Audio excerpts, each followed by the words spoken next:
On estime que 3 millions de Canadiens, soit environ 10% de la population, présentent une déficience perceptuelle. En offrant les services du CAEB à votre bibliothèque, vous mettez à la disposition des personnes de votre région incapables de lire les imprimés une riche collection de documents accessibles. Quel type de déficience perceptuelle rendent admissible au service du CAEB? Comment s'assurer qu'un abonné est admissible? Une déficience perceptuelle est un problème de vision, une incapacité physique ou un trouble d'apprentissage qui rend difficile ou impossible la lecture de documents imprimés ordinaires. Si l'abonné est incapable de voir les mots sur une page ou d'orienter son regard vers ces mots, il a une déficience perceptuelle.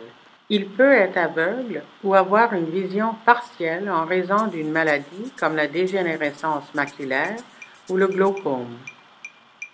Si l'abonné a de la difficulté à tenir un livre imprimé ou à tourner les pages, il présente une déficience perceptuelle. Il peut être atteint d'une forme grave d'arthrite, de paralysie cérébrale ou de sclérose en plaques.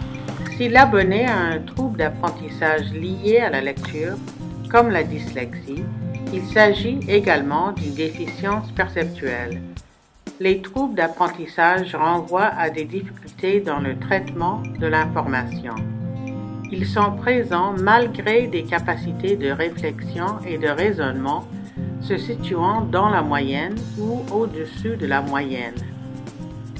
Cette définition de la déficience perceptuelle est extraite de la Loi sur le droit d'auteur du Canada, qui autorise des organismes comme le CAEB à offrir des documents en médias substituts à l'intention des personnes incapables de lire les imprimés.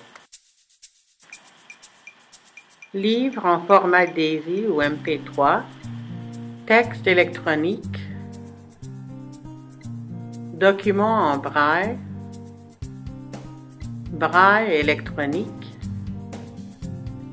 imprimé braille pour enfants, vidéo descriptive. La définition de la déficience perceptuelle n'englobe pas les faibles niveaux de littératie ou les déficiences sur le plan du développement. La principale question à se poser est la suivante. Est-ce que le média et non le contenu du document constitue un obstacle pour l'abonné? Si le document existait sur un autre média, deviendrait-il accessible?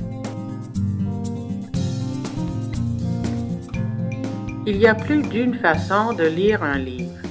Donc, si vous comptez parmi vos abonnés des personnes qui pourraient tirer parti des collections et des services du CAEB, inscrivez-les au CAEB dès maintenant.